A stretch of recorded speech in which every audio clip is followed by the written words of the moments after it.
হাসনাত আব্দুল্লাহ এক তরুণ নেতার সংগ্রামী পথ চলা। শৈশব ও শিক্ষা জীবন।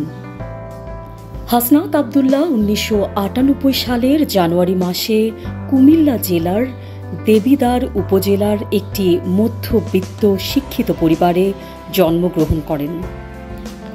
ছোটবেলা থেকেই তিনি মেধাবী ও সংগ্রামী মানসিকতার অধিকারী ছিলেন। তার শিক্ষা জীবন শুরু হয় স্থানীয় প্রাথমিক বিদ্যালয়ে। এরপর তিনি দেবিদ্বার সরকারি রিয়াজউদ্দিন পাইলট মডেল উচ্চ বিদ্যালয় থেকে 2014 সালে বিজ্ঞান বিভাগে এসএসসি পরীক্ষায় কৃতিত্বের সঙ্গে উত্তীর্ণ হন। তার বুদ্ধিমত্তা ও নেতৃত্বের গুণাবলী তখন থেকেই পরিচিত হতে শুরু করে। পরবর্তীতে তিনি ঢাকা কলেজে এইচএসসি সম্পন্ন করেন এবং এরপর ঢাকা বিশ্ববিদ্যালয়ের ইংরেজি বিভাগে ভর্তি হন।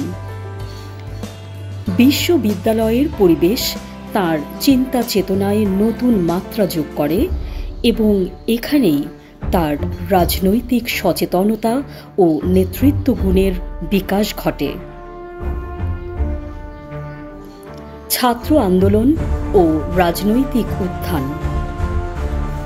ঢাকা বিশ্ববিদ্যালয়ে অধ্যয়নকালেই হাসনাত সক্রিয়ভাবে রাজনীতির সঙ্গে জড়িয়ে পড়েন। তিনি ছিলেন স্টুডেন্টস এগেইনস্ট ডিসক্রিমিনেশন এসএডি নামের একটি প্রগতিশীল ছাত্র সংগঠনের অন্যতম সংগঠক। 2018 সালের কোটা সংস্কার আন্দোলন এবং ডিজিটাল নিরাপত্তা আইন বিরোধী আন্দোলনে তিনি নেতৃত্ব দেন।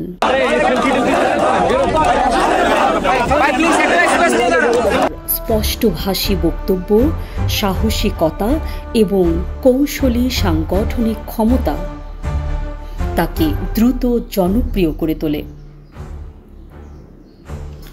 2024 সালের জুলাই মাসে স্যাডের নেতৃত্বে অনুষ্ঠিত আন্দোলন একটি বৃহত্তর সরকার বিরোধী আন্দোলনে রূপ নেয়, যা ঢাকার রাজপথে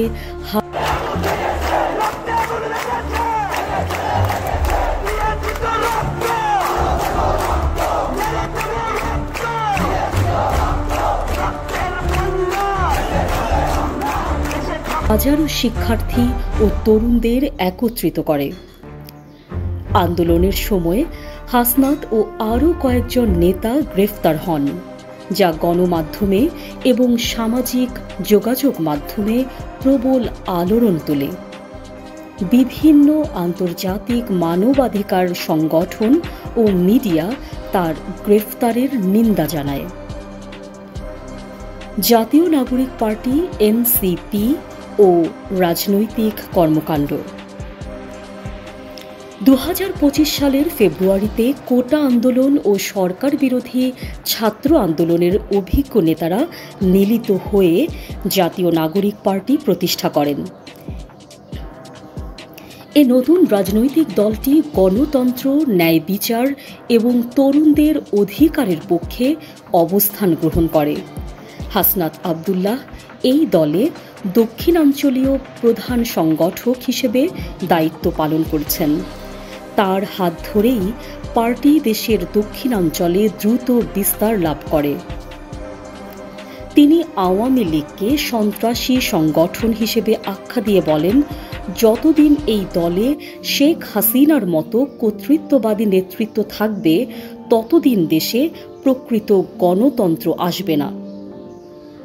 তিনি শেখ হাসিনার বিচার দাবি করেন এবং তার সরকারের অধীনে যে কোনো নির্বাচনের বৈধতা প্রত্যাখ্যান করেন।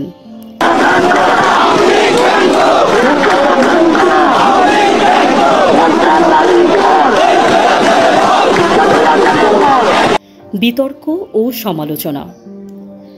তার সাহসিকতা যেমন প্রশংসিত হয়েছে, তেমনি তার কিছু বক্তব্য বিতর্কেরও জন্ম দিয়েছে। 2025 সালের মার্চে তিনি সেনাবাহিনীর নিরপেক্ষতা নিয়ে ফেসবুকে একটি পোস্ট দেন, যেখানে তিনি সেনাবাহিনীর নীরব ভূমিকা নিয়ে প্রশ্ন তোলেন। পরে সেনা সদর দপ্তর থেকে একটি প্রেস বিবৃতি দিয়ে তা অপরিপক্ক ও বিভ্রান্তিকর হিসেবে উল্লেখ করা হয়। এছাড়াও দলের অভ্যন্তরেও কিছু সদস্য হাসনাতের মন্তব্য ও কৌশল নিয়ে মতবিরোধ প্রকাশ করেন। বিশেষ করে সামাজিক যোগাযোগ মাধ্যমে তার সরাসরি সমালোচনা অনেকের কাছে অপ্রত্যাশিত মনে হয়েছে। জনসংযোগ ও গণমাধ্যমে ভূমিকা। হাসনাত একজন দক্ষ বক্তা এবং সামাজিক যোগাযোগ মাধ্যমে অত্যন্ত সক্রিয়। ফেসবুক, ইউটিউব এবং টুইটারে তাঁর বক্তব্য, ভিডিও বার্তা ও লাইভ সেশনগুলো হাজার হাজার তরুণ অনুসরণ করে। তিনি বিশ্বাস করেন, সংবাদপত্র ও গণমাধ্যম যদি জনগণের কণ্ঠস্বর না হয় তবে সেটি শুধু প্রচারণার যন্ত্র। তার এই দৃষ্টিভঙ্গি অনেক গণমাধ্যম কর্মীর কাছেও অনুপ্রেরণাদায়ক। ভবিষ্যৎ পরিকল্পনা। হাসনাত আবদুল্লাহ আগামী জাতীয় সংসদ নির্বাচনে কুমিল্লা ৪ আসন থেকে প্রতিদ্বন্দ্বিতা করার প্রস্তুতি নিচ্ছেন। তিনি তার নির্বাচনী ইশতেহারে উল্লেখ করেছেন, শিক্ষা খাতে বাজেট বৃদ্ধি, গণতান্ত্রিক সংস্কার, প্রশাসনিক দুর্নীতি দমন, তরুণ উদ্যোক্তাদের জন্য সহজ ঋণ সুবিধা,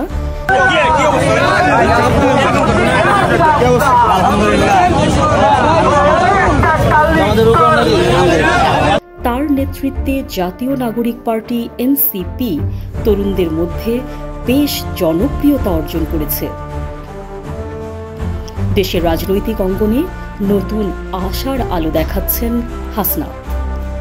হাসনাত আবদুল্লাহ শুধুমাত্র একজন ছাত্র নেতা নন, বরং তরুণ প্রজন্মের আশা ভরসার নাম।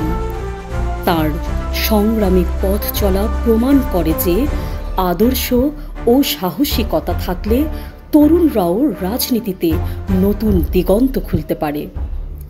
তিনি এখনও তরুণ, কিন্তু তার চিন্তা, দর্শন এবং নেতৃত্বের সাহস অনেক প্রবীণ রাজনীতিকের চেয়েও পরিপক্ক। সামনে হয়তো আরও অনেক চ্যালেঞ্জ থাকবে, কিন্তু ভবিষ্যৎ বলছে সংগ্রামী পথই বদলায় ভবিষ্যৎ।